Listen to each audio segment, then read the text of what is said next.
Olá, gente, tudo bem? Essa é mais um registro aqui, mais uma tentativa de auxílio à compreensão do material que está postado lá no Moodle, para nos ajudar na nossa disciplina de ética e cidadania, ok? Ah, Na semana passada eu postei um vídeo, né, um arquivo ah, de auxílio também, parecido com esse, com relação ao material da semana passada, né, da semana de 6 a 10 do 4. Eu vou deixar aqui na descrição o link para vocês acessarem aquela, digamos assim, videoaula, né? Aquele vídeo tentando esclarecer algumas questões. E hoje a gente vai se voltar para o material da semana anterior, né? Como eu prolonguei os prazos para essa semana, para você revisitar aí o material. Essa semana a gente não tem conteúdo novo, é o conteúdo das 2 semanas anteriores, né? E o prazo para postar as atividades dessas 2 semanas está estendido até sexta-feira, até o dia 17 dessa semana, né?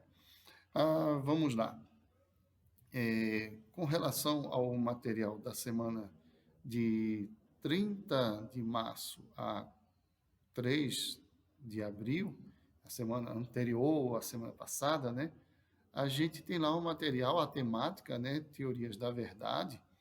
E eu estou aqui abrindo o PowerPoint, tá? Para ir me baseando por ele e trazendo as explicações para tentar ajudar na compreensão, tá? A gente tem ali pelo menos 4 teorias da verdade, né? A teoria da correspondência, a teoria da coerência, a teoria pragmática e a perspectiva, vamos dizer assim, pós-moderna. Eu não sei se dá para a gente falar de uma teoria pós-moderna da verdade, mas é muito mais uma perspectiva pós-moderna. Mas vamos aqui seguir minimamente aqui a sequência dos slides, tá bom? E se você puder acompanhar o vídeo com os slides do lado, ajudaria, né? Porque aí você se orienta melhor. Mas eu vou procurar ser bem pontual, então assim, eu acho que vai ficar bem simples a explanação, tá? A gente tem aqui no slide, no arquivo de PowerPoint, né, lá da semana de 30 de março a 3 de abril, né, lá a semana temática Teorias da Verdade, você tem um arquivo em PowerPoint com esse título, e eu estou entrando nele aqui, tá bom? A, a obra de referência, né, é Filosofia e Cosmovisão Cristã, da editora Vida Nova, com os autores Moreland e Craig, ok? Tem uma citação inicial de Aristóteles, na sua obra Metafísica: é verdadeiro dizer que aquilo que é, realmente é, ou aquilo que não é, realmente não é. Esse é o princípio mais básico, mais fundamental de uma compreensão do que é verdade, né? A pessoa precisa fazer uma afirmação que corresponda àquilo que aquela realidade específica realmente é. Esse é o princípio mais fundamental. E então a gente tem uma discussão aqui preliminar que toma aí 3 slides, né? Os slides 3, 4 e 5, ok? E no slide 3, né, onde inicia essa discussão preliminar sobre teorias da verdade, a gente vê lá a compreensão, uma das compreensões mais antigas de verdade, né, a compreensão do Antigo Testamento, e que traz a ideia lá do Antigo e do Novo Testamento, né? Emet do hebraico e a aletheia no grego, respectivamente Antigo e Novo Testamento, e o significado desses termos assim, apesar de ser muito multifacetado, mas ele vai guardar certa relação com a ideia de fidelidade, retidão moral, autenticidade, genuinidade, obviamente veracidade, e a integralidade do ser, né? Então, tem moral, bem ética, né?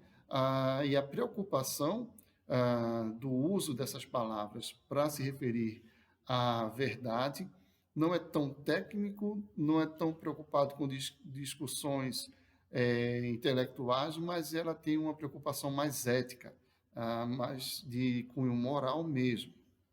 Passando aqui para o slide 4, a gente pode ver que 2 aspectos se sobressaem: a ideia de fidelidade e conformidade nessa perspectiva bíblica, né, antiga de teoria da verdade, ou de começar a ter uma compreensão do sentido do que se quer dizer com a palavra verdade, né?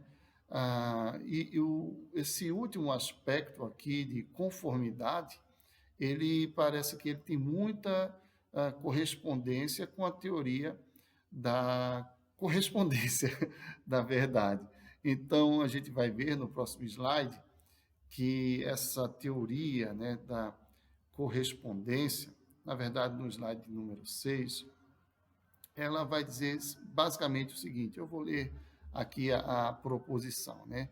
O resumo, uma tentativa de descrição dessa teoria, a teoria da correspondência, ou a teoria da verdade com base na correspondência, né? Ela diz que uma proposição, uma sentença, uma crença, uma afirmação, né, sobre a realidade, ela é verdadeira caso corresponda de fato à realidade. Quando aquilo que ela afirma ser o caso, é o caso mesmo. É muito ligada àquela ideia mais original que Aristóteles traz e que está no slide que abre, né, o estudo. A ideia é mais ou menos a seguinte: se eu disser que eu tenho, 1,75 m, não sei, a forma de verificar, né, se isso é verdadeiro é simplesmente pegar a fita métrica e medir o Jailson, né? Ou se eu disser que as escadarias do Cristo Redentor tem 240 degraus, isso é verificável, você vai lá e conta os degraus, né? Então, a base, né, fundamental da teoria da correspondência, a teoria da verdade com base na correspondência, diz respeito a essa possibilidade de você verificar, né, se a afirmação corresponde ao caso, se o que está se afirmando sobre a realidade, ou uma realidade, né, no caso, a altura de alguém, ou quantos degraus possui uma determinada escadaria, quantos andares possui um prédio. A teoria da correspondência vai ser útil na perspectiva em que ela diz, olha, o que precisa é verificar se a informação bate com a realidade. E nesses casos, é possível verificar, é exequível, é algo que dá para fazer, então essa teoria teria muita validade.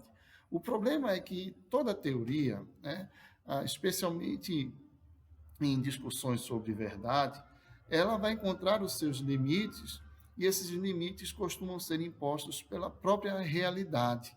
O que é que eu quero dizer com isso? É que nesses casos assim mais concretos, né, a altura de alguém, a quantidade de degraus de uma escadaria, ou a quantidade de andares de um prédio, essas são situações que é fácil se verificar, né? Às vezes dá um pouco mais de trabalho, mas sempre é possível, né, fazer essa verificação.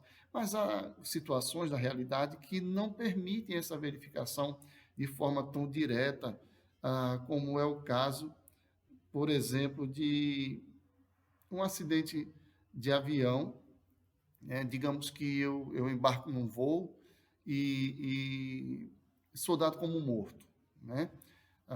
E chega a informação, o professor Gerson morreu, e vocês não vão ter mais se preocupar com ética e cidadania nesse semestre, até que se contrate um novo professor para substituí-lo, tá?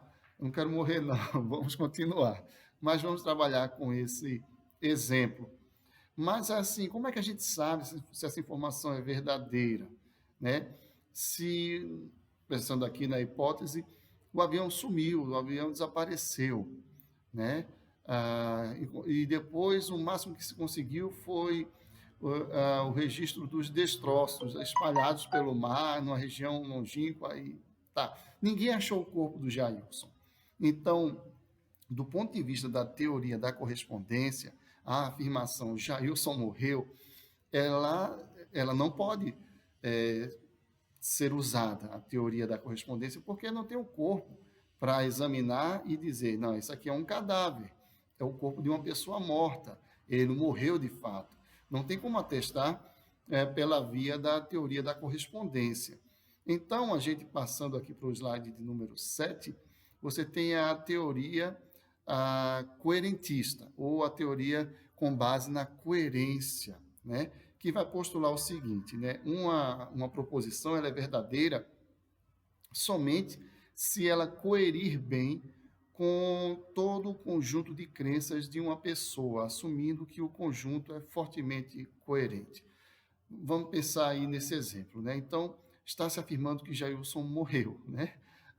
Mas vamos lá, não é possível, nessa hipótese que eu estou dando, não é possível conferir, porque ninguém achou o corpo, mas vamos fazer o seguinte: vamos pegar essa afirmação, essa notícia, olha, Jailson morreu, e ver se ela guarda boa coerência com os outros fatos conhecidos e tidos por verdadeiros. Por exemplo, houve um acidente de avião? Sim, houve, está registrado, a companhia confirmou, a imprensa já fez a cobertura, inclusive destroços dessa aeronave foram encontrados no mar tal e tal região. Ok, então existe um elemento aí que bate, né? Jailson estava no avião, digamos que haja imagens, né? Vai que Jailson era um professor muito famoso e foi registrado seu embarque no avião, exista imagens do Jailson entrando no avião. Vai que também nós conseguimos, nós não, né? Porque eu estaria morto, né? Mas os alunos, né? Conseguiram, amam muito o professor, estão tristes, foram investigar, ninguém acreditava, será que Jailson morreu mesmo? Aí foram investigar e viram lá no registro da companhia aérea, Jailson fez check-in, encontraram até bagagem dele lá e tudo mais, livros de ética e cidadania, né? Material do Mackenzie, as provas dos alunos, todo mundo tirou 10.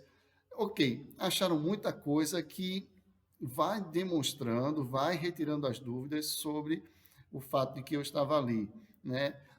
Os técnicos e as pessoas que, né, peritos que estão estudando o acidente dizem que não há chance de sobreviventes e todos os passageiros devem ser dados como mortos.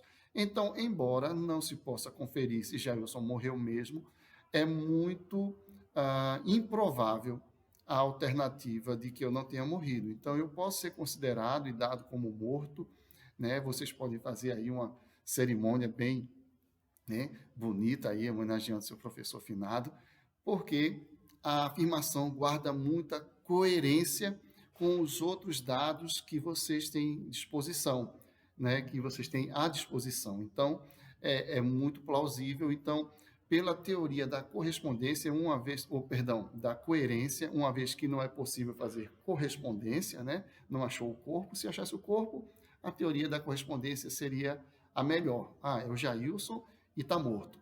Mas não achou o corpo. Então, a gente tem fatos, né? A gente tem informações que são tidas como seguras, como confiáveis, e a afirmação Jailson morreu guarda boa coerência, né? Confiável coerência, satisfatória coerência com, com os fatos conhecidos, ok?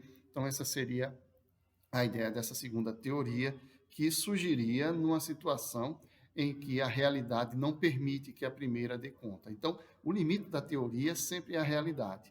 A realidade pode trazer um dado novo para o qual a teoria não dá conta, e uma outra teoria pode ser usada. A gente parte agora para uma terceira teoria, a teoria pragmática da verdade.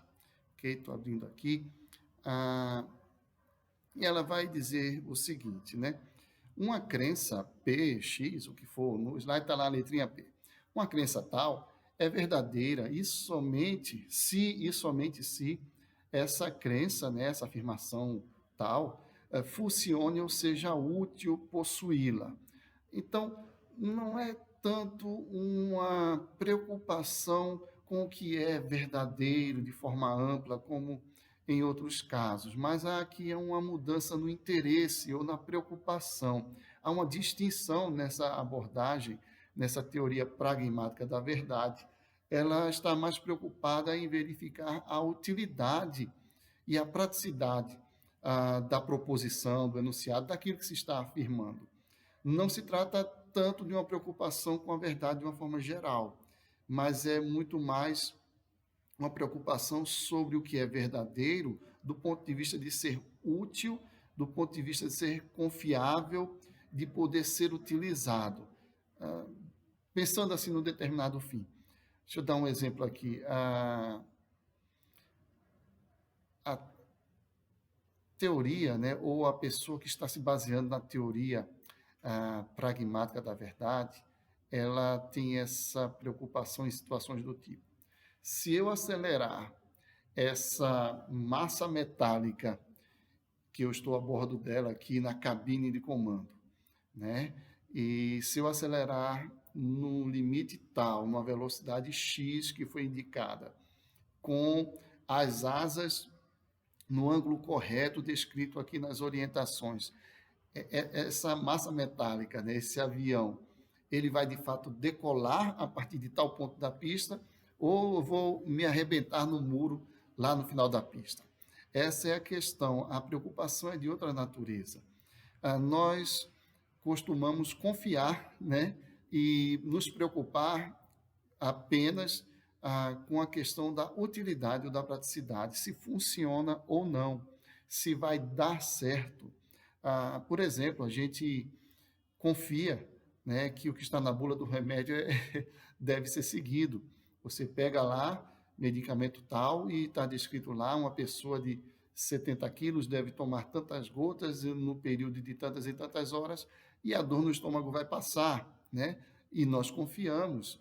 E a verdade ali, a preocupação acerca da verdade, não é tão assim, como é que eu posso dizer, abstrata, não. A coisa é mais prática. O que importa ali é se funciona ou se não funciona.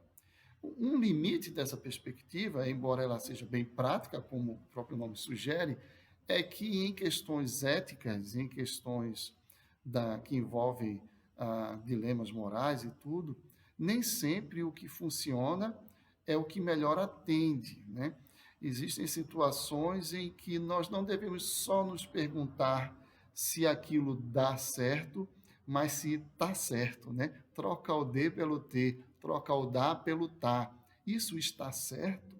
É correto fazer isso? Embora vá me ajudar a alcançar determinado fim. Então, assim, nós podemos pensar em muitas situações da nossa vida em que a solução, né, pragmática nem sempre é possível por causa de impedimentos de outra natureza. Nós não ficamos à vontade com aquela solução. Nós nem sempre concordamos, não achamos que esteja certo, embora haja uma grande probabilidade ou uma grande confiança de que vai dar certo, mas nem sempre nós concordamos que aquilo está certo, né?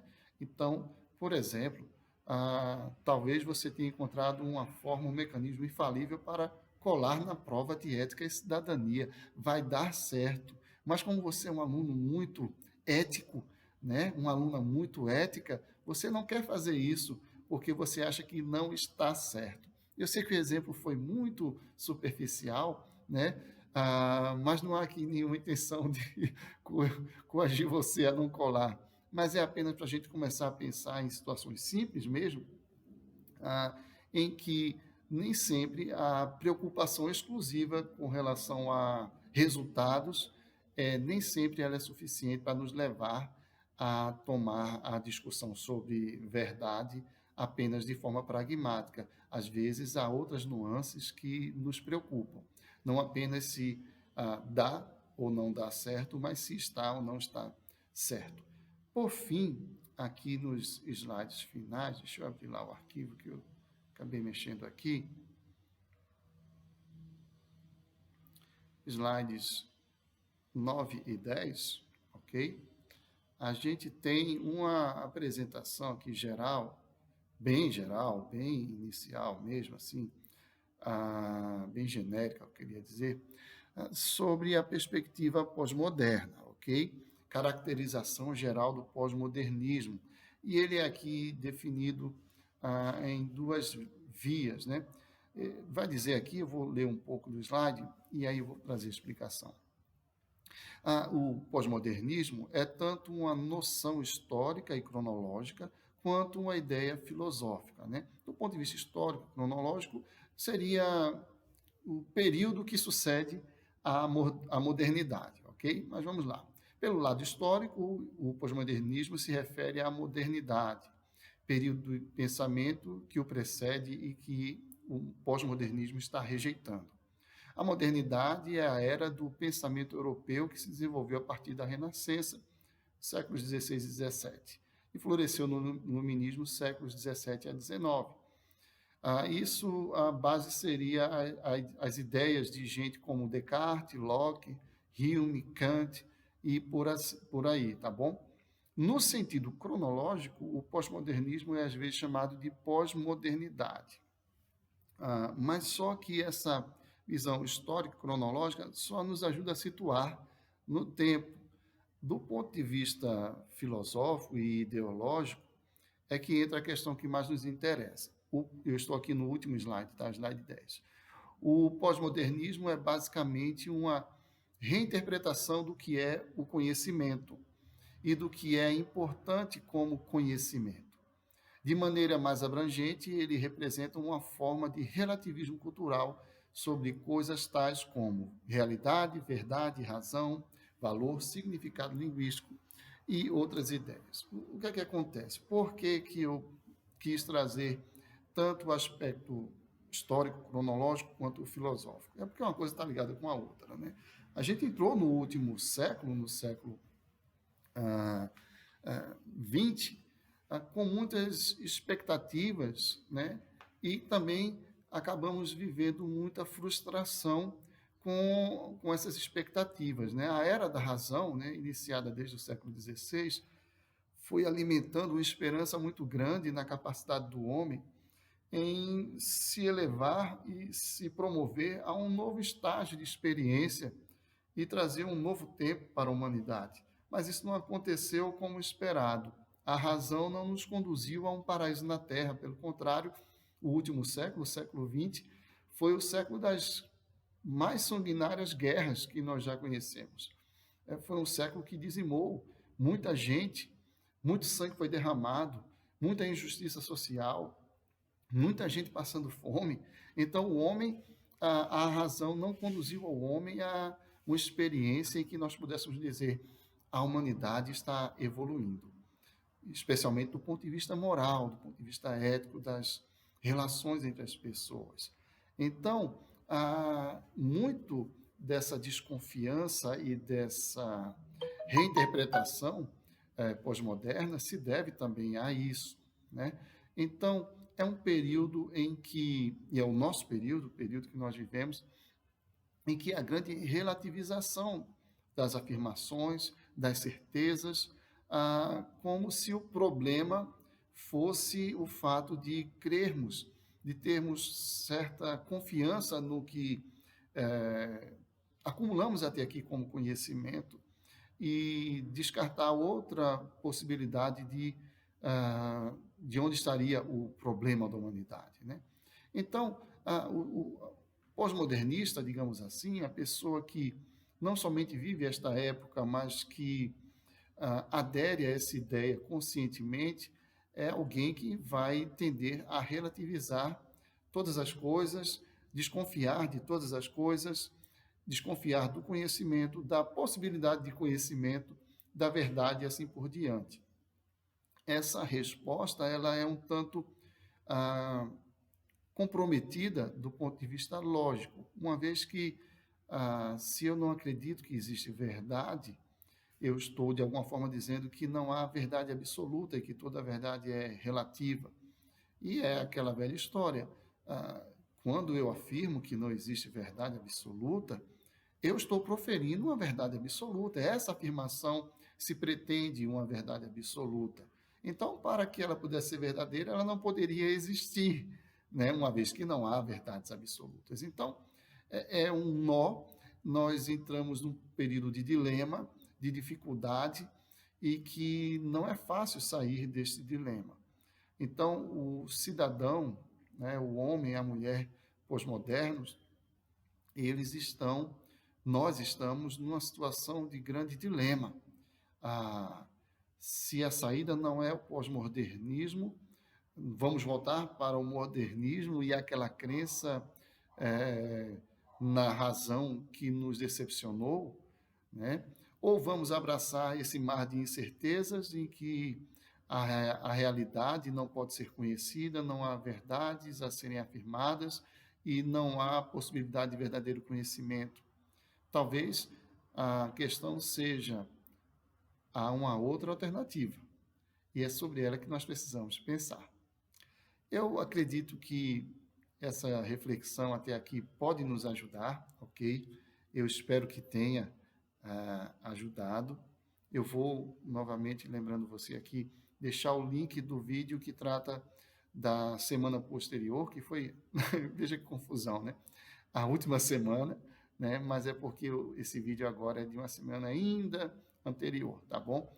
Então, você pode aqui, nesse vídeo, é o material da semana de 30 de março a 3 de abril. O vídeo da semana de 6 de abril a 10 de abril, eu vou deixar o link aqui. E tudo de bom, só coisa boa, sucesso, eu acredito muito em você. Vamos que vamos.